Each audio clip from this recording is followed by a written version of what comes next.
ఇది కాళేశ్వరం ఉంది, ఉదాహరణకు చెప్తున్నా నేను. కాళేశ్వరం కేసీఆర్ సొంత ఆస్తి కాదు. కాళేశ్వరం అనేది ప్రజల ఆస్తి. దాని మీద ఒక 1,00,000 కోట్లు ఖర్చు పెట్టిన తర్వాత దాన్ని కాపాడుకుంటామా, నాశనం చేస్తామా? ఇప్పుడు కోనరాం సార్ అంటున్నారు కాళేశ్వరం వేస్ట్, దాన్ని పట్టించుకోకండి, ప్రాణి దగ్గర తీసుకొస్తాం నీళ్ళు. నువ్వు ఒక 10 నిమిషాలు టైం ఇట్లే ఇస్తే కాళేశ్వరం వేస్ట్ కాదు బెస్ట్ అని నేను చెప్తా. ఇప్పుడు ఏంటంటే కోనం సార్ తెలియదు ఆ విషయం. లేదు, కోదండరామ్ తెలియదు, బాలగోపాల్ తెలియదు.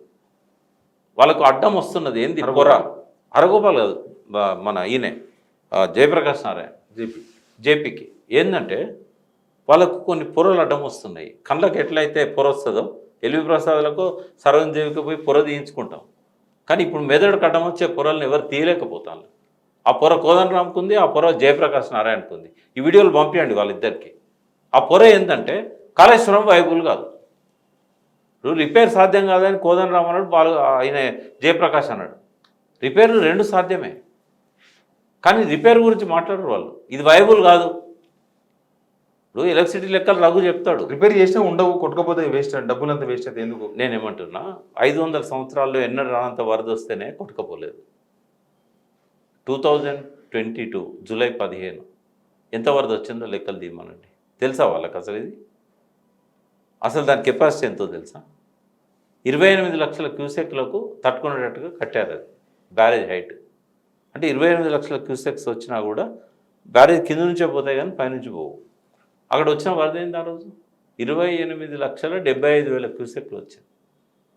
రికార్డ్స్ ఉన్నాయి, సెంట్రల్ వాటర్ కమిషన్ రికార్డ్స్ ప్రకారమే చెప్తున్నాను నేను. మరి ఎందుకు తట్టుకున్నది? నాసిరకమైన నిర్మాణం అయితే. రెండవది, మొన్న చచ్చిపోయాడు రాజీవ్ రతన్, విజిలెన్స్ కమిషనర్ కాళేశ్వరం మీద. ఆయన టెస్ట్ చేయించాడు, ఏదో పియర్స్ స్ట్రెంత్ ఉందా లేదా అనేది టెస్ట్ చేయించాడు. 24% ఎక్కువ వచ్చింది. ఉండాల్సిన నాణ్యత కంటే 24% నాణ్యత ఎక్కువగా ఉన్నట్టుగా విజిలెన్స్ ఆ కమిటీ వేసింది రేవంత్ రెడ్డి. కాంగ్రెస్ ప్రభుత్వం వేసిన కమిటీ 24% నాణ్యత ప్రమాణాలు ఎక్కువ ఉన్నాయని చెప్పి వచ్చింది. ఇది తప్పని చెప్పనండి కోదండరామ్. చాలా కాలం నుంచి కోదండరామ్ గారు తెలుసుకోవడం మానేశారు, నేర్చుకోవడం మానేశారు. నాకు చాలా గౌరవం కోదండరామ్ గారు అంటే. కానీ ర్యాంక్ ట్రాక్లో పోతున్నప్పుడు ఖచ్చితంగా నిలదీసే అవసరం నాకు ఉంటుంది, గల్లబట్టి అడిగే అవసరం కూడా ఉంటుంది. కోదండరామ్ ర్యాంక్ ట్రాక్లో పోతున్నాడు, ఎమ్మెల్సీ లేకుంటే ఏదో ఒక పదవి ఇస్తాననే మత్తులో పెట్టిన ఆయన రేవంత్ రెడ్డి. నేను ఎమ్మెల్సీ అయితే విద్యాశాఖ మంత్రిని అయితే ఇంకో మంత్రిని అయితే అవసరమా నీకు ఈ పదవులు? అడిగితే అప్పుడు కేసీఆర్ ఇచ్చేవాడు కదా. నేను ఎమ్మెల్సీ కావాలనుకుంటే కేసీఆర్ ఇచ్చేవాడు కదా గవర్నర్ కోటాలో. ఎందుకు ఇంత దిగదారాలనా? కాళేశ్వరం మీద విషం కక్కే ఏ ఒక్కరిని నేను వదిలిపెట్టా. వాళ్ళంటే నాకు గౌరవం ఉండొచ్చు, భక్తి ఉండొచ్చు, ప్రేమ ఉండొచ్చు, ఉద్యమ నాయకులుగా కూడా గౌరవం ఉండొచ్చు. కానీ కాళేశ్వరం మీద ఎవడైనా మాట్లాడిండంటే మీడియాలనే వాడు తోడుకలు తీస్తాను నేను. రమ్మనండి, కూర్చోబెట్టండి, నాతో జేపీని కూర్చోబెట్టండి, నాతో కోదండరామ్ కూర్చోబెట్టండి. నీకు వైబుల్ ఎట్లయితుందో నేను చెప్తా, మీకు చెప్తా. ఇప్పుడు మీడియాలో నేనేమంటున్నా, కాళేశ్వరం మీద ఒకే ఒక్క విమర్శ ప్రజలను ఇన్ఫ్లుయెన్స్ చేసింది. మిగతా అన్ని మేము కౌంటర్స్ ఇవ్వగలిగినాం.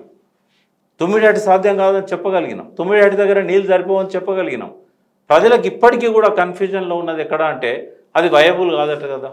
కానీ మొన్న 5 ఇంజనీర్స్ కమిటీ ఒకటి వేసారు కదా అప్పట్లో కేసీఆర్ గారు దీనికి నిర్ణయించే కన్నా ముందు. వాళ్ళు ఈ మధ్య కమిషన్ కూడా ఉంది కదా, ఘోష్ ఏం చెప్పిన వాళ్ళు పోయి లేదు లేదు మేము చెప్తే కేసీఆర్ ఏం లేదు, కేసీఆర్ వినకపోవడంతో ఇట్లా జరిగింది, మేము చెప్పింది వేరు. ఈ 5 5గురిని కానీ ఒక్కరిని కానీ మీరు పిలిచి మీ దగ్గర కూర్చోబెట్టి అడగండి. మీరు చెప్తే కేసీఆర్ వినలేదని అన్నారు కదా, అది మీ రిపోర్ట్లో ఉందా అని అడగండి. మీ కాపీ పంపిస్తాను రిపోర్ట్. మీరు మీ మీడియాలో దాన్ని నా దగ్గర ఉంది రిపోర్ట్, అది రిపోర్ట్ ఉంది కదా, రిపోర్ట్లో అట్లుందా? ఏదన్నా వాళ్ళు చెప్పింది కేసీఆర్ వినలేదని చెప్పడానికి మేము చెప్తే కేసీఆర్ వినలేదన్నారు కదా. వాళ్ళు ఏం చెప్పింది? మేడిగడ్డ కట్టాలన్నాడు, కేసీఆర్ వినలేదా? మేడిగడ్డ కట్టాలన్నారు, నీ దగ్గర రిపోర్ట్ ఉంది కదా, 4 సార్లు ఉంది 9 పేజీల్లో. మేడిగడ్డ కట్టొద్దని అన్నారా వాళ్ళు? మేడిగడ్డ కట్టొద్దంటే కేసీఆర్ కట్టిండా? మేడిగడ్డ కట్టాలన్నది రిటైర్డ్ ఇంజనీర్సే. వాళ్ళకి ఇచ్చిన సబ్జెక్టు మేడిగడ్డ కట్టాలన్నా వద్దా అని కాదు. వాళ్ళకి ఇచ్చిన సబ్జెక్ట్ ఏంటంటే మేడిగడ్డ నుంచి మిడ్మానేర్కు నీళ్ళని తీసుకుపోవడానికి సొరంగమా లేకుంటే పైప్ లైనా లేకుంటే ఎత్తిపోతాలా ఏదో చూపెట్టమని చెప్పి అడిగిండు ఆయన. అడిగితే వాళ్ళేమన్నారు? సాధ్యం కాదన్నారు. సాధ్యం కాదన్నారు కాబట్టి కేసీఆర్ వెనక్కి తగ్గిండు. వాళ్ళు వద్దంటే చేయలే. అది ఈ బ్యారేజెస్ అనే కాన్సెప్ట్ ఎందుకు వచ్చింది? ఇంజనీర్ల రిపోర్ట్ బట్టే కదా.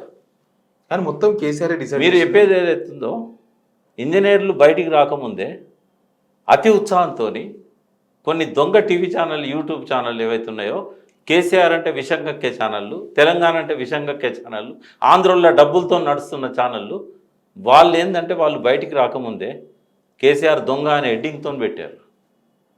వాళ్ళు కదా మీ మీడియాలో వాళ్ళకున్న చేతిలో ఉన్న వెపన్ని తెలంగాణ ప్రజల మీద రుద్దుతున్నది వాళ్ళు కదా. వాళ్ళు అన్నారు అన్నమాట, ఇంజనీర్లు అనలే బయటకు వచ్చి. ఏ ఇంజనీర్ అన్నాడంటే శ్యాంప్రసాద్ రెడ్డి వచ్చిండా? రాలేదు. ఆయన అక్కడ అమెరికాలోనే ఉన్నాడు. అవును. బోయినపల్లి వెంకటరామారావు అన్నాడా? దామోదర్ రెడ్డి అన్నాడా? చంద్రమౌళి సార్ అన్నాడా? ఎవరు అన్నారు? లేనిపోని అభూత కల్పనలన్నీ కప్పి టాపిక్ డైవర్ట్ అయింది. మళ్ళీ చెప్తున్నా, కాళేశ్వరం ఎందుకు వైబుల్ అవుతుందో నేను చెప్తా. చూడండి, కాళేశ్వరం వైబుల్ కాకపోవడానికి కేవలం ఖర్చులే కదా. జేపీ గారిది ఒక వీడియో చూశాను నేను, చాలా రోజుల కింద మాట్లాడండి. ఎవరితో? రమ్యతో మాట్లాడాడు. రాములమ్మ అని అంటాం కదా, ఆమెతో మాట్లాడాడు. అందులో ఏం చెప్తాడంటే, ఈ డబ్బులన్నీ బ్యాంకులో ఎత్తే ఆ వడ్డీ ప్రజలకు ఇస్తే చాలట. అంటే ఇప్పుడు జేపీకి నేను ₹1,00,000 ఇస్తా, తిని బతకగలుగుతాడా? ఇప్పుడు గాడిద గడ్డి తింటుంది, పశువులు గడ్డి తింటాయి, మనుషులు నోట్లు మింగి బతకగలుగుతారా? నీకు వడ్డీ ఇస్తుంది, బ్యాంకు వడ్డీ ఇస్తుంది, ఆ వడ్డీలతో నువ్వు దీన్ని బతకగలుగుతావా? అంటే తెలంగాణ భూములలో ఎడారిగా మారాలన్నా తెలంగాణ భూములు? ఇప్పుడు నేను తెలంగాణ వ్యతిరేకం కాదు, నేను ఆంధ్ర సమైక్యాంధ్ర కావాలనుకోలేదు అని చెప్తాడు. కానీ నువ్వు మాట్లాడే మాటలు ఏంటి? ఆంధ్ర అన్నపూర్ణ కావాలి, గోదావరి కృష్ణలు అక్కడికి పోవాలి, ఇక్కడ మాత్రం పంటలు పండద్దు. నేనేమంటున్నా అంటే, కాస్ట్ ఎక్కువ అవుతుంది. కాస్ట్ ఎక్కువైనంత మాత్రాన వైబుల్ కాదని ఎట్లా చెప్పగలుగుతాం? ఇప్పటి వరకు అంటే ఆయన మొత్తం ఎంటైర్ ఆయన ఉపన్యాసాలు అన్నీ విన్నా నేను. కాళేశ్వరం మీద మాట్లాడినా, ఒక్క టీవీ కాదు, కనీసం ఒక 20-25 ఛానళ్ళకి ఇచ్చిండు ఆయన ఇంటర్వ్యూస్. ఎండ్లో కూడా ఆయన మాట్లాడేది ఇదే, వైబుల్ కాదు, వైబుల్ కాదు. నేను చెప్పిన రాజశేఖర రెడ్డి ఇల్లే, కేసీఆర్ ఇల్లే, ఎవరి ఇల్లే. నీకు వైబుల్ అంటే కేవలం రైతుల కోసమేనా కాళేశ్వరం నీళ్ళు? ఒక్కొక్క పాయింట్ చెప్తాను నేను, ఈ సపరేట్ బిట్గా పెట్టుకో. కాళేశ్వరం అనేది కేవలం రైతుల కోసమే కాదు. కాళేశ్వరం అనేది, కాళేశ్వరంలో ఇన్కమ్ ఎన్ని రకాలుగా వస్తుందో చెప్తా. ఇప్పటివరకు ఇన్కము కేవలం రైతులు పంటలు పండియడం ద్వారా వచ్చిన ఆదాయాన్నే జీడిపిలో జిఎస్డిపిలో చూపెడుతున్నాం. రాష్ట్ర స్థూల ఆదాయం పెరిగిందని చూపెడుతున్నాం. దాంతో నేరుగా రైతులు గవర్నమెంట్ పన్నులను చెల్లించరు. నీటి తీరువ లేదు కదా. అవును. కానీ ఎట్లా వస్తుంది రైతులకు? 60 లక్షల ఎకరాల్లో కాళేశ్వరం నీళ్లతో పంటలు పండినాయి. కాదని చెప్పానండి ఎవరినైనా. 100 టీఎంసీలు కూడా తీసుకోపోలే కాళేశ్వరం నుంచి. కాళేశ్వరం నీళ్ళతోనే పంటలు పండినాయి. 100 టీఎంసీలు వాళ్ళు ఎట్లా లెక్కలు చేస్తారంటే, ఈ అవగాహన లోపం ఎట్లుంటుందో చెప్తాను నేను. కోదండరామ్ కావచ్చు, ఇంకోరు కావచ్చు. ఇప్పుడు కాళేశ్వరం నుంచి నీళ్ళు ఎన్ని ఎత్తిపోసిళ్ళు, కాళేశ్వరంకు నీళ్ళు ఎన్ని వదిలేసిళ్ళు, ఇది లెక్క చెప్తారు శివారెడ్డి. మరి అదే లెక్క చెప్తారు. ఆ లెక్క చెప్పే కామన్ సెన్స్ లేదు. 100 టీఎంసీలు నీళ్ళు వాడాలి, ఇట్లా రైతులకు ఎట్లా పండి మెదడు దుబ్బింది కదా వాళ్ళకి. మెదడు దుబ్బి ఇట్లా మాట్లాడుతున్నారు. అంటే నాకు కొంచెం కోపం కూడా, ఆవేశం కూడా వస్తున్నది. ఎందుకంటే వాళ్ళు భావోద్వేగాలతోని, కేసీఆర్ మీద కోపంతో కాళేశ్వరాన్ని నాశనం చేస్తున్నారు. కాళేశ్వరం ఎట్లా వైబులో నేను చెప్తాను. నీళ్ళు ఎత్తినవన్నీ కూడా గోదావరిలో పెట్టలేదు తెలుసా? వరద ఎట్లా పోయింది? గోదావరిలోకి వెళ్ళిపోయింది. ఎత్తిన ఏం చేశారు? ఎల్లంపెళ్ళబడ్డ మరుక్షణం నంది మేడారం గాయత్రి పంప్ హౌజ్లోకి వచ్చినాయి. ఆ పంప్ హౌజ్ నుంచి మిడ్ మానేర్కి వచ్చినాయి. మిడ్ మానేర్ నుంచి అన్ని దిక్కులకు డిస్ట్రిబ్యూట్ అయినాయి.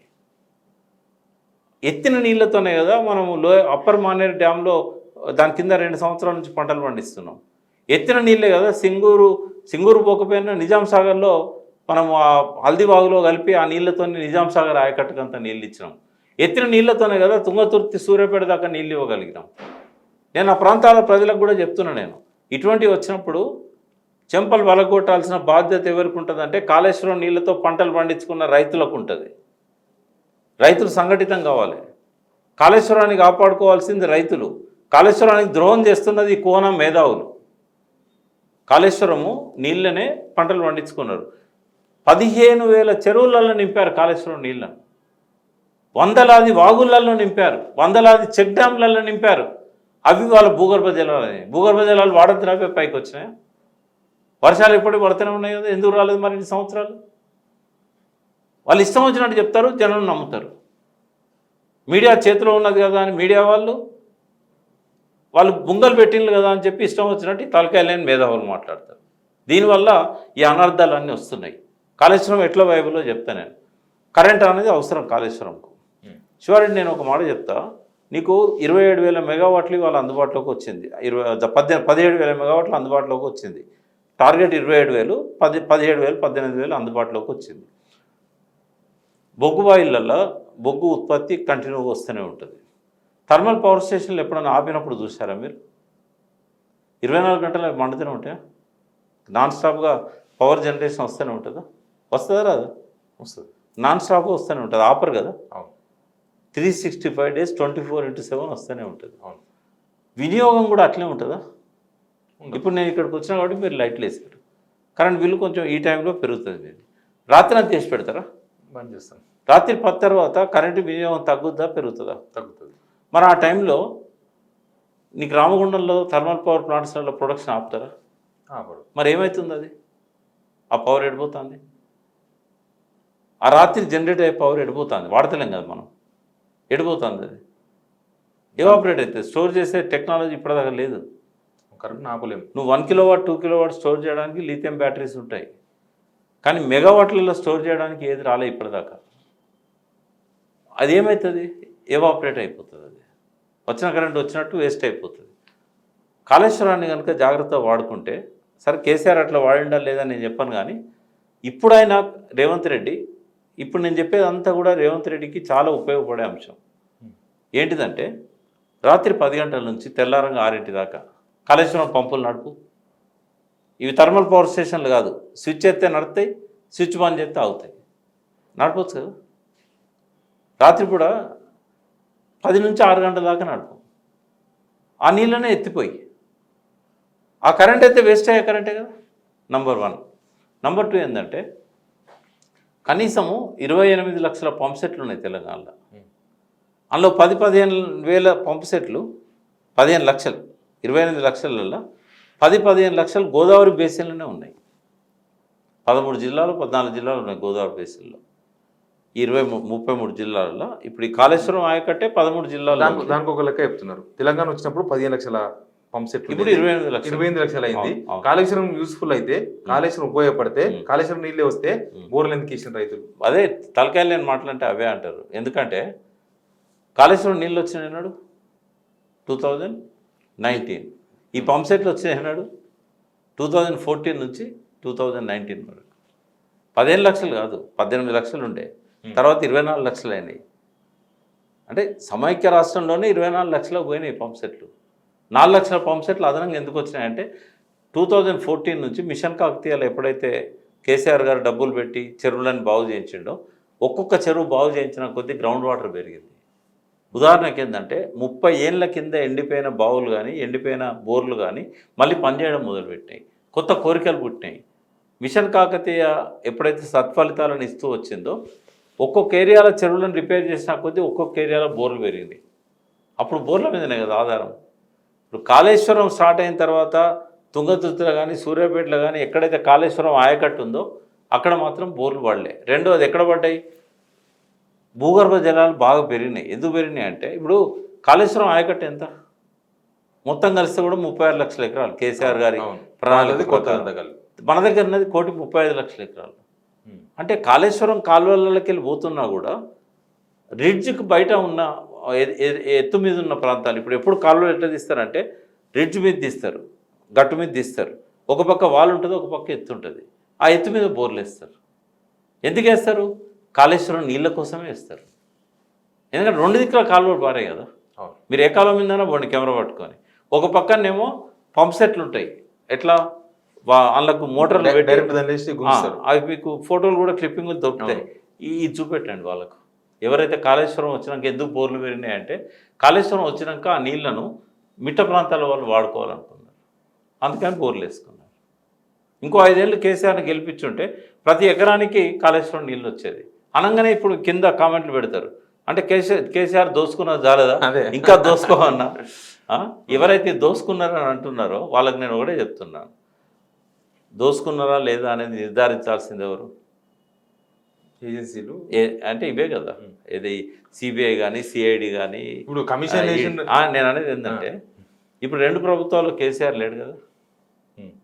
మరి 6 నెలలు 8 నెలలు అయింది కదా, ఎందుకు బయటకు తీస్తలేరు అవినీతిని? కమిషన్ నడుస్తున్నాయి. కమిషన్ అవినీతి మీద వేయలే కదా, విద్యుత్ మీద అవినీతి మీద వేయలేదు. అవినీతి ఆడ అవినీతి మీద అది వేస్తే ఆ వేసినోనికి మెదడు లేదని అనుకోవాలి. ఎందుకు అనంటే తెలుసు, అవినీతిని తెలిసిన కమిషన్ అని చెప్పారు కదా. నేను అదే శివాడు మీకు చెప్పేది, ప్రభుత్వం నుంచి అవినీతి ఉంటుందా? నేను అనేది ఈయన డబ్బులు చెల్లించింది ఛత్తీస్గఢ్ గవర్నమెంట్కు, ఈయన డబ్బులు చెల్లించింది పబ్లిక్ సెక్టార్ యూనిట్ అయిన బిహెచ్ఎల్. వాళ్ళు కమిషన్లు ఇస్తారా? అవి గవర్నమెంట్ సంస్థలు కదా, ఏమనుకోవాలి మనం? మరి అదే కమిషన్ ముందుకు వచ్చి ఆ విషయం చెప్పొచ్చు కదా కేసీఆర్, ఎందుకు రాడు, దోసుకున్నాడు కాబట్టి వస్తలేడు అని చెప్పి అదొక ప్రచారం చేసి. నేను ఒకటి అంటున్నా,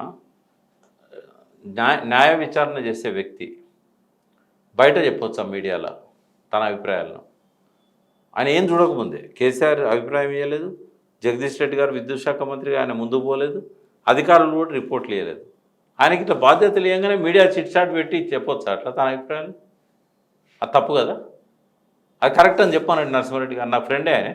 నరసింహారెడ్డి గారిని చెప్పానండి, నేను చేసింది కరెక్టు, నేను మీడియా సమావేశం చేయాల్సింది చేసినా, నేను చెప్పింది కూడా కరెక్టే అని చెప్పానండి. ఒక తప్పు చేసిండు ఆయన. తప్పు చేసినప్పుడు నువ్వు ముందే ప్రిజుడైజ్ ఉన్నావు కదా. ఇప్పుడు ఒక జడ్జి సాక్ష్యాలన్నీ విచారించిన తర్వాత తన అభిప్రాయాన్ని ఫామ్ చేసుకోవాలి. ఏం చూడకుండానే ఆయన విచారణాధికారి ఒక ఏకపక్షంగా కేసీఆర్ తప్పు అనే విధంగా మాట్లాడితే ఇంకా ఆయన పట్ల ఎందుకు గౌరవం ఉండాలి కేసీఆర్కు? దిగిపోమని అనడం 100% కరెక్ట్. అసలు అనిపించుకోవాల్సిన అవసరం కూడా లేదు. తను తప్పు చేసిండు అని తెలిసిన మరుక్షణం ఆయన దిగిపోవాలి. రెండవది, రేట్స్ ఫిక్స్ చేసింది, రాటిఫై చేసింది ఎవరండి? Regulatory commission. ఆ కమిషన్ కూడా ఈక్వల్ కమిషన్ కదా. ఏదైతే అది ఎందుకు పెట్టిండ్రు భారతదేశంలో రెగ్యులేటరీ కమిషన్ ఎందుకు పెట్టిండ్రు అంటే ప్రభుత్వాలు అనుమతి లేదన్న, అసలు ఈఆర్సీ అనుమతి లేదు దీనికి. ఎవరన్నారు అనుమతి? కోదండరామ్ గారు అన్నారు, రగ్ గారు అన్నారు, పవర్ అనుమతి లేదు. శ్రీరంగారావు గారి దగ్గర పోయి చెప్పండి అనుమతి లేదని. ఆ ఈఆర్సీ చైర్మన్ అన్నాడు కదా, అక్కడ పోయి మైక్ పెట్టండి. కోదండరామ్ గారికి చెప్పి అనుమతులు ఇస్తారా? ఇప్పుడు మనసు నిండా విషయం నింపుకున్న వ్యక్తి ఆయన సత్యాన్వేషణ ఎక్కడ చేయగలుగుతాడు? ఆయనకు సత్యం ఎట్లా కనబడుతుంది? అంటే నేను ఎందుకు హార్ష్గా మాట్లాడుతున్నానంటే అల్టిమేట్గా ఈ ఆగం ప్యాచ్ అంట నేను దీన్ని. ఎవరైనా కానీ అలా కోదండరాం ఉండొచ్చు, అలా ఆకునూరు మురళి ఉండొచ్చు, అలా జయప్రకాష్ నారాయణ ఉండొచ్చు, లేకుంటే ఇంకా మాట్లాడుతున్న వాళ్ళు ఉండొచ్చు. ఈ ఆగం ప్యాచ్ అంతా తెలంగాణను నాశనం చేస్తుంది. తెలంగాణ ప్రజల మనస్సులను కలుషితం చేస్తున్నారు. దీనికి ఒకే ఒక్క కారణం ఏంటంటే కేసీఆర్ మీద కోపము. కేసీఆర్ ఆల్రెడీ పదవీచ్యుతుడు అయింది కదా మీరు చేసిన ఆగం వల్ల. మీరు ప్రజలను ఆగం పట్టించారు కదా. కేసీఆర్ తప్పు చేయలేదని నేను అన్నా. కేసీఆర్ దోషిగా నిలబడ్డ రోజు తప్పేందో నిరూపిస్తాయి సంస్థలు. అది పీసీ ఘోష్ కావచ్చు, నరసింహారెడ్డి గారు కావచ్చు. నరసింహారెడ్డి గారికి ఏం చెప్పాలో ఆయన రాతపూర్వకంగానే చెప్పిండు కదా. ఇంకా ముందుకు వచ్చి చెప్పాల్సిన కొత్త ఏముంటాయి? మళ్ళీ సమాన్లు ఇచ్చిండు కదా, రమ్మని ఇచ్చిండు, అవసరమే లేకుండే అంటున్నాను నేను. రిటర్న్గా ఆయన సంతకం పెట్టి ఇచ్చిన తర్వాత కొత్త విషయాలు చెప్తాడు ఏమన్నా? పోనీ క్రాస్ ఎగ్జామిన్ చేస్తే ఆయన ఏమన్నా విషయాలు చెప్తాడని అనుకోవచ్చు. ఆడ క్రాస్ ఎగ్జామినేషన్ జరుగుతుందా? ప్రాసిక్యూషన్ ఏమన్నా వకీలు వచ్చి మీరేం చేసినా క్వశ్చన్లు వేస్తారా? ఆడ ఏంటి వస్తాడు కేసీఆర్, ఎందుకు రాడు? ఆయన ఒకవేళ దిగిపోకపోయినా కూడా ఒకవేళ హైకోర్టులో కేసీఆర్ ఏదైతే పిటిషన్ వేసిండో ఆ పిటిషన్ హైకోర్టు డిస్మిస్ చేసింది అనుకోండి, ఆయన పోవాల్సి వస్తుంది. Judge always. ఆయన తప్పు చేసినా ఒప్పు చేసినా విచారణ కమిషన్ అధికారి ఉన్నాడు కాబట్టి పోవాల్సి వస్తుంది. కేసీఆర్ ఎట తప్పుకుంటాడు? తప్పుకోవడానికి అవకాశం లేదు, ఏది లేదు. ఇంకోటి, ఆయన ఏదన్నా కరప్షన్ చేసిండు అనుకోండి, నేను 2 విషయాలు చెప్తా. న్యాయ విచారణలో కరప్షన్ చేసినట్టుగా ప్రూవ్ అయితే ఆయన జైలు పంపొచ్చు. కానీ ఆయన కరప్షన్ చేసిండో లేదో ఆయనకు తెలుసు, పట్టుకోవాల్సిన విచారణ సంఘానికి తెలుసు. బట్ అది ప్రూవ్ చేయడం అనేది సాధ్యం కాదు. ఇప్పుడు కాళేశ్వరంలో అవినీతిని ప్రూవ్ చేయడం అనేది సాధ్యం కాదు. అవినీతి జరిగిందో లేదో మనం మాట్లాడట్లేదు. నిజంగానే జరిగింది అనుకుంటే అవినీతిని ప్రూవ్ చేయడం అనేది రేవంత్ రెడ్డి కాదు కదా, అక్కడున్న రాష్ట్రపతి ద్రౌపది ముర్ముకు కానీ నరేంద్ర మోడీకి కానీ సాధ్యం కాదు. 1,00,000 కోట్లు కక్కిస్తామన్నారు, జైలు వేస్తామన్నారు. అసలు ఈ 1,00,000 కోట్లు అనేది మన వాళ్ళకి తలకాయలు లేవని చెప్పడానికి కోపం వస్తుంది. అందుకే నీకు కూడా చెప్తా శివారెడ్డి, కాళేశ్వరం ప్రాజెక్ట్ కాగితాల మీద ఉందా లేకపోతే భూమి మీద ఉన్నదా? భూమి మీద. ఏమేమి ఉన్నాయి కాళేశ్వరంలో? 3 బ్యారేజీలు ఉన్నాయా? 2 అండర్ గ్రౌండ్ పంపింగ్ స్టేషన్స్ ఉన్నాయా? 203 కిలోమీటర్ల టన్నెల్ ఉన్నదా? 1800 కిలోమీటర్ల కాలువలు ఉన్నాయా? 22 పంప్ హౌజులు ఉన్నాయా? లిఫ్టులు ఉన్నాయా? 22 లిఫ్టులు ఉన్నాయా? 22 సబ్స్టేషన్లు ఉన్నాయా? ఇవన్నీ గాలికి వచ్చినాయా? పిట్టలు తీసుకొచ్చినాయా? నువ్వు 1,00,000 కోట్ల ఆడ ఖర్చే కాలే కదా. రైట్ టు ఇన్ఫర్మేషన్ కింద ఇప్పుడై రేవంత్ రెడ్డి ప్రభుత్వం కాకి ఇచ్చిన రిప్లై ఉంది. కాకి ఇచ్చిన రిప్లైలో ఏం చెప్పింది? 93,000 కోట్లు ఖర్చు అయిందని చెప్పింది. కాకి రిపోర్టే కదా అసెంబ్లీలో పెట్టింది. అవును, వాళ్ళు ఎంత ఖర్చు అయిందని ఉన్నది? 93,000 కోట్లు ఖర్చు అయిందని ఉన్నది. ఎప్పుడు అది? ఎలక్షన్ క్యాంపెయిన్లో రాహుల్ గాంధీ అసెంబ్లీకి 1 మంత్ ముందు 1,00,000 కోట్లు తిన్నాడు కక్కిస్తామని చెప్పిండు చూసినావా? ఆ తర్వాత 2 నెలల తర్వాత ప్రభుత్వం మారిన తర్వాత అసెంబ్లీలో నివేదిక పెట్టిన దానిలో 93,000 కోట్లు మాత్రమే కాళేశ్వరం ఖర్చు అయిందని ఉంది. తలకాయ ఎక్కడ పెట్టుకోవాలి ముఖ్యమంత్రి? 1,00,000 కోట్లు కక్కించడానికి 1,00,000 కోట్లు కేసీఆర్ తినడా? నేనేమంటున్నా, రేవంత్ రెడ్డిని నేను ఛాలెంజ్ చేస్తున్నా, ₹1 కక్కించండి. 1,00,000 కోట్లు వద్దు, ₹1 కక్కించండి. ₹1. ఈడీలు, సిబిఐలు, ఆడ Shekhawat, irrigation minister, prime minister Modi, రాష్ట్రపతి ద్రౌపది ముర్ము, రేవంత్ రెడ్డి అనుకున్న వాళ్ళంతా కూడా ₹1 కక్కించండి కేసీఆర్తో. ₹1 తిన్నట్టుగా దోషిగా ప్రూవ్ చేయండి. సాధ్యమవుతుందా? నేను మళ్ళీ చెప్తున్నా, కేసీఆర్ తిన్నాడా తినలేదని నేను సర్టిఫై చేయట్లేదు. కేసీఆర్ నిజాయితీ పరుడు, అవినీతి పాల్పడలేదని నేను సర్టిఫై చేయట్లేదు. కానీ కక్కిచ్చే ధైర్యం, దమ్ము, అవకాశం మీకుందా? ₹1 కాదు కదా, ₹1 కూడా తినడానికి ప్రూవ్ చేయలేరు వాళ్ళు.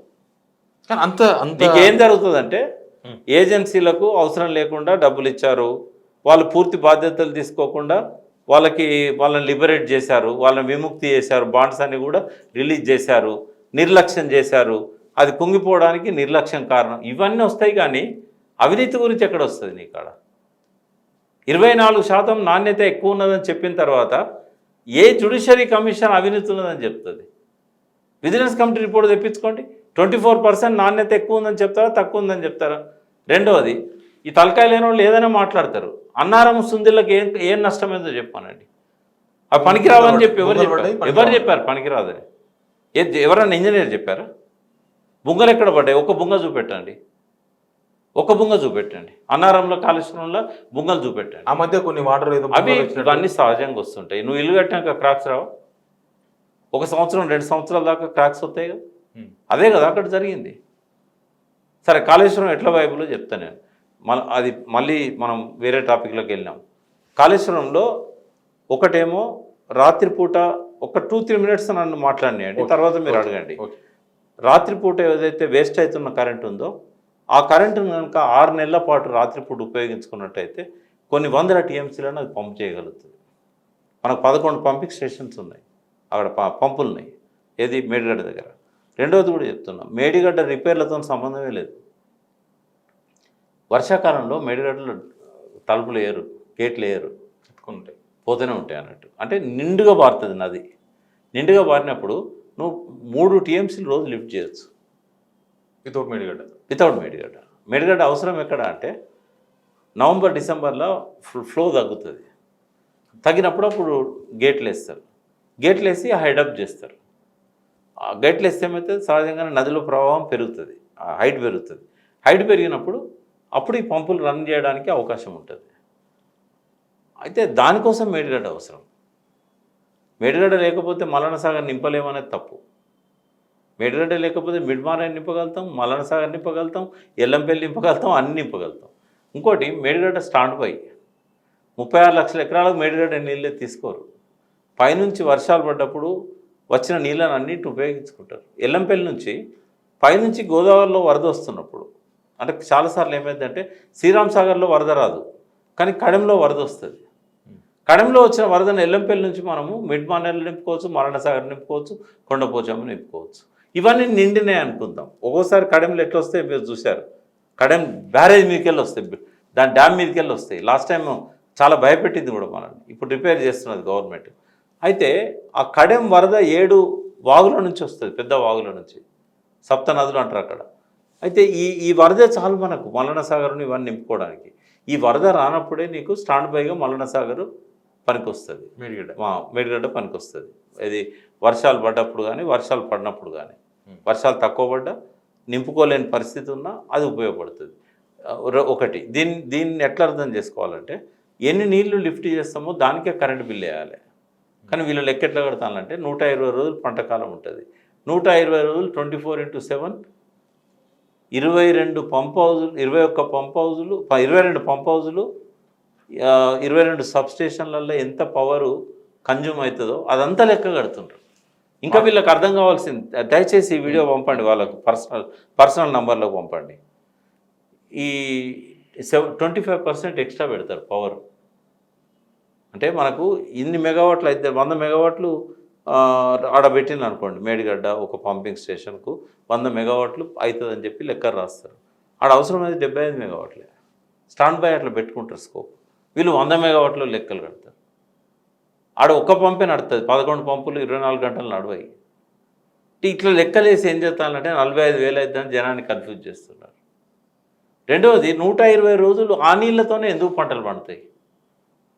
ఇప్పుడు వర్షాలు పడుతూ ఉంటాయి కదా, అసలే జీరో వర్షం ఉండేవి ఉంటాయి మన దగ్గర. మన రాజస్థానా ఇప్పుడు నార్మల్ రెయిన్ఫాల్ కంటే ఒక 10%, 20%, 30% తక్కువ ఉంటుంది, ఒక్కోసారి 50% తక్కువ ఉంటుంది. అంటే నార్మల్ రెయిన్ఫాల్లో సగం అయితే పడుతుంది కదా. మరి 24 గంటలు 120 రోజులు ఎందుకు లిఫ్ట్ చేస్తారు వర్షాకాలం? యాసంగి పంటలకే కదా లిఫ్ట్ చేయాల్సింది. అంటే ఇవన్నీ అర్థం కావాలి కదా లెక్కలేసేటోళ్ళకు.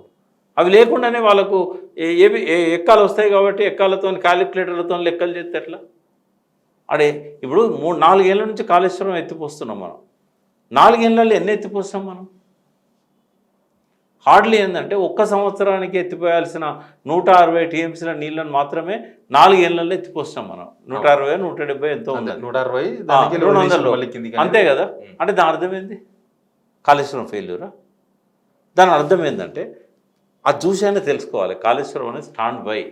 ఇప్పుడు నువ్వు నీ వెహికల్కు 4 గీరాలు ఉంటాయి, స్టెప్ని ఎందుకు పెట్టుకోపోతావు?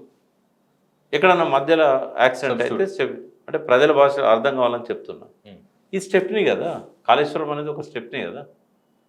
నీకు పైనుంచి నీళ్ళు వస్తున్నప్పుడు అవసరం లేదు కదా లిఫ్ట్ చేయడం. స్టెప్నీకి 1,00,000 కోట్లు ఖర్చు పెట్టిందండి, దానికి ఏం చెప్తారు మరి? వ్యవస్థ ఏర్పాటు చేసుకుంటాం. ఇప్పుడు నువ్వు ఉండేది ఒకటే బెడ్రూమ్ నుండి పడుకుంటావు, మరి ఎందుకు నీ దగ్గర డబ్బులు ఉంటే ఒక 100 కోట్లతో కడతావు, 50 కోట్లతో కడతావు? ఒక బెడ్రూమ్, ఒక కిచెన్, ఒక టాయిలెట్ సరిపోదా నీకు? అంటే టు బి సేఫ్ సైడ్ ఎంతమంది వచ్చినా వెసులుబాటు ఉంటుందని. ఇప్పుడు ఈ కాళేశ్వరం అనేది ఒక్క ప్రాజెక్ట్ కాదు, అది నిజంగా చెప్తున్నా. అది కేసీఆర్ కాకుండా ఇప్పుడు రాజ్యం వెళ్తున్న వాళ్ళు ఎవరిని ముఖ్యమంత్రి చేసినా కూడా అది 2,00,000 కోట్లు అయ్యేది. ఎందుకు అంటే ఆయన చాలా తగ్గించిండు. ఫస్ట్ ఈపీసీ సిస్టమ్ రద్దు చేసిండు. ఈపీసీలు అడ్డగోలుగా పెట్టుకుంటారు. అడ్వాన్స్ మొబిలైజేషన్ లేదు, ఈపీసీ లేదు, ఇంకా చాలా ఉన్నాయి దాని గురించి చెప్పాల్సినవి. ఆయన ఎట్లా పొదుపు చేయగలిగిండు. ల్యాండ్ అక్విజిషన్ చాలా తక్కువ చేశాడు తెలుసా. ఒక మరణ సాగర్ తప్ప పెద్ద ల్యాండ్ అక్విజిషన్ అనేది లేనే లేదు. అంత పెద్ద ప్రాజెక్టు దాదాపుగా 36 లక్షల ఎకరాలు ఆయన ఇప్పుడు 45 లక్షల ఎకరాలకు తీసుకుపోవాలనుకున్నాడు. అంత పెద్ద దానికి ఆయకట్టు ఎంత తీసుకున్నాడు ఆయన? ఎంతమంది రైతుల దగ్గర భూసేకరణ చేశాడు? ఎవరన్నా ఆలోచించినలా గోదావరి నదిని మొత్తాన్ని ఒక రిజర్వాయర్గా మార్చగలుగుతామని? అంటే ఇవన్నీ తెలియక ఇష్టం వచ్చినట్టు మాట్లాడతారు. కొంతమంది తెలిసినా కూడా కేసీఆర్ మీద కోపంతో విషం కక్కుతూ ఉంటారు. ప్రజలు నమ్మొద్దు వీటిని. రెండవది ఏంటంటే మనం మళ్ళీ పోతున్నాం పక్కకు. కాళేశ్వరం వైబుల్ చేయాలంటే నావిగేషన్ ఎక్కడి నుంచి, కడెం దగ్గర నుంచి, అంటే ఖానాపూర్ దగ్గర నుంచి, ఇంకా అవసరమైతే సదర్మాట్ పై నుంచి, శ్రీరామ్ సాగర్ బ్యారేజ్ దగ్గర నుంచి, డ్యామ్ దగ్గర నుంచి దుమ్ముగూడెం దాకా, పర్ణశాల దాకా రవాణా సౌకర్యాన్ని డెవలప్ చేయొచ్చు. కేవలం వస్తువుల రవాణా కాదు, పెద్ద పెద్ద క్రూజులను పెట్టవచ్చు గోదావరిలో. ఇలా క్రూజ్ ఎక్కడానికి మనం తమిళనాడు పోతున్నాం, ఇక్కడ బాంబే పోతున్నాం, బాంబే టు గోవా క్రూజ్ ఎక్కుతున్నాం, అండమాన్ పోతున్నాం. మన దగ్గర క్రూజులు పెట్టవచ్చు గోదావరిలో. చిన్న సైజు, పెద్ద సైజు కాకపోయినా చిన్న సైజు. మనుషుల రవాణా చేయొచ్చు దానిలో. అంటే అన్ని నీళ్ళు ఉన్నాయి అలా. దాదాపుగా 300కు పైన కిలోమీటర్స్ ఎప్పుడు స్టోరేజ్ ఉంచుకోవచ్చు మనం అక్కడ. వాటి కోసం కొన్ని ఏర్పాట్లు చేసుకోవడానికి, అంటే పక్క నుంచి ఎట్లా నీళ్లు పోవాలి అని, ఇట్లాంటి వాటి కోసం ఏం చేశారు అని అంటే ఒక రిపోర్ట్ తయారు చేయించారు. ఏది ఎక్స్పర్ట్స్తో నావిగేషన్ కోసం. నావిగేషన్ ద్వారా ఆదాయం వస్తుందా రాదు? ఇది వస్తువుల రవాణాకు కానీ, సరుకుల రవాణాకు కానీ, మనుషుల రవాణాకు కానీ ఆదాయం వస్తుందా రాదా? ఆదాయం వస్తుంది. ఆదాయం లెక్కలో ఉందా? లేదు. లేదు. అంటే బైబిల్ ఎట్లయితే కాళేశ్వరం అని చెప్తుంది, కేవలం రైతుల మీద వచ్చే ఆదాయమే కాదు ఇతరత్ర కూడా వస్తుందని చెప్తున్నా. రెండవది టూరిజం. ఎన్ని పట్టణాలు హైదరాబాద్తో సహా గోదావరికి దగ్గరలో ఉన్నాయి. ఇప్పుడు ఇక్కడి నుంచి ఎల్లంపల్లి పోతే ఎంత, 2.5 గంటలలో పోతాం మనం. కాళేశ్వరం పోయినా కూడా 2.5 3 hours. అంటే విహారయాత్రలో పోయేటోళ్ళు గోవాకు పోతారు, ఊటీకి పోతారు, ఎక్కడెక్కడికో పోతారు కదా, ఓ 2 గంటలు కారులో పోలేరా? సినిమాలు షూటింగ్లు తీసేవాళ్ళు ఈ వెసులుబాటు క్రియేట్ చేస్తే ఎక్కడికో ఊటీ కొండల్లో పోయి ఎందుకు తీయాలి, దుబాయ్కి పోయి ఎందుకు చూపెట్టాలి? బంగ్లాలు చూపెట్టాలంటే ఫైనాన్షియల్ డిస్ట్రిక్ట్, రాజమండ్రి పోయి hero heroine duet song record చేయాల్సిన అవసరం ఏంది? రామగుండం దగ్గర రికార్డ్ చేయరాదా? అలా నీళ్ళు ఉన్నాయి, అలా పడవలు ఉన్నాయి. టూరిజం డెవలప్ చేయడానికి రిపోర్ట్స్ అన్నీ కూడా తయారై ఉన్నాయి. ఇలా వడ్డించిన విస్తరణ రేవంత్ రెడ్డి ముందర పెట్టిండు కేసీఆర్. దాన్ని చక్కగా ఉపయోగించుకోవాలి ఆయన. ఇలా నావిగేషన్ డెవలప్ చేయాలి. మళ్ళీ 5 ఏళ్ళు కూడా ముఖ్యమంత్రిగా రేవంత్ రెడ్డి ఉంటాడు ఒకవేళ నేను చెప్పేటి చేస్తే. నావిగేషన్ చేయాలి, టూరిజాన్ని చేయాలి.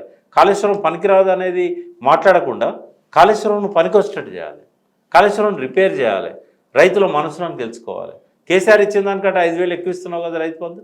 నీళ్ళు కూడా కేసీఆర్ 36 లక్షల ఎకరాలకు ప్లాన్ చేసి ఇన్ని రోజులు వాళ్ళు పనికిరాదు అన్నారు. ఇప్పుడు దాన్ని ఉపయోగించుకుంటే అయ్యో ఇది మళ్ళీ పనికొచ్చింది అన్నది, లేకపోతే కేసీఆర్ క్రియేట్ పోదా? పనికి మాలిన ఆలోచిస్తారు. రేవంత్ రెడ్డి అట్లా ఆలోచించాడు. నాకు I respect him. Revanth Reddy చిల్లర ఆలోచనలు చేసే మనిషి కాదు.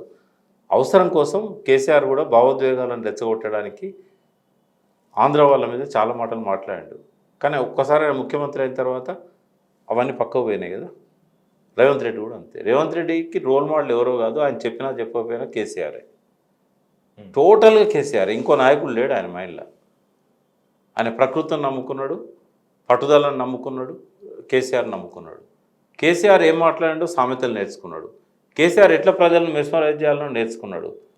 కేసీఆర్కు తెలంగాణ కోసం ఎంత తప్పించిండో ముఖ్యమంత్రి సీట్ కోసం అంత తప్పించిండు. తెలంగాణ కోసం ఏం చేయాలనో అన్ని కేసీఆర్ చేశాడు. ముఖ్యమంత్రి కావడానికి ఏం చేయాలనో అన్ని రేవంత్ రెడ్డి చేశాడు.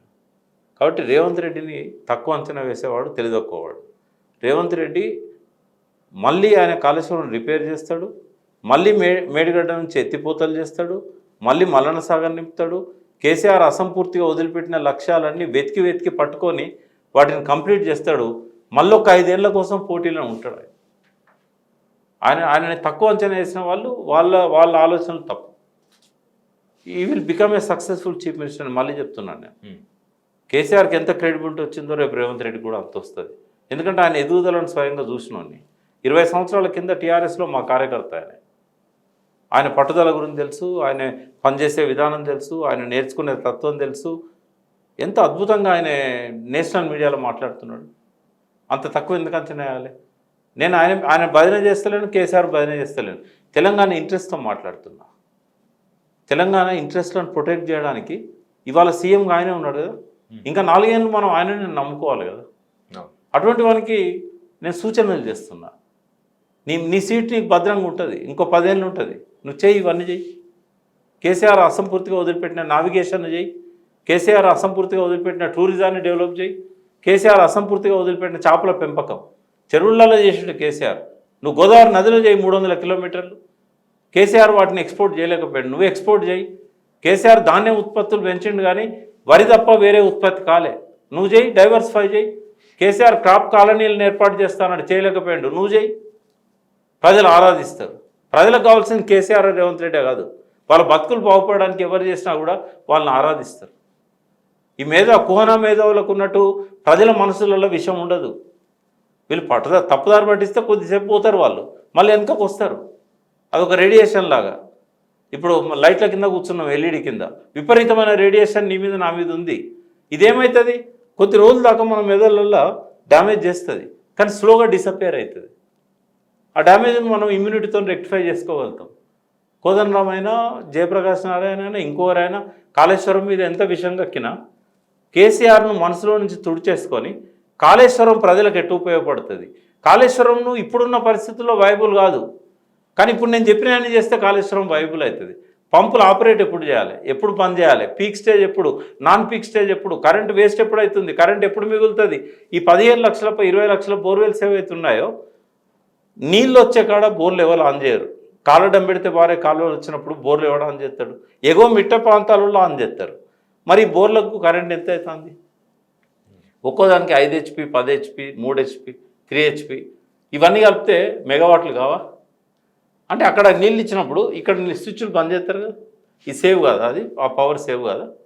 అంటే ఒక కాంప్రహెన్సివ్గా ఎట్లా కాళేశ్వరం వైబుల్ చేయాలన్నది ఆలోచించాలి.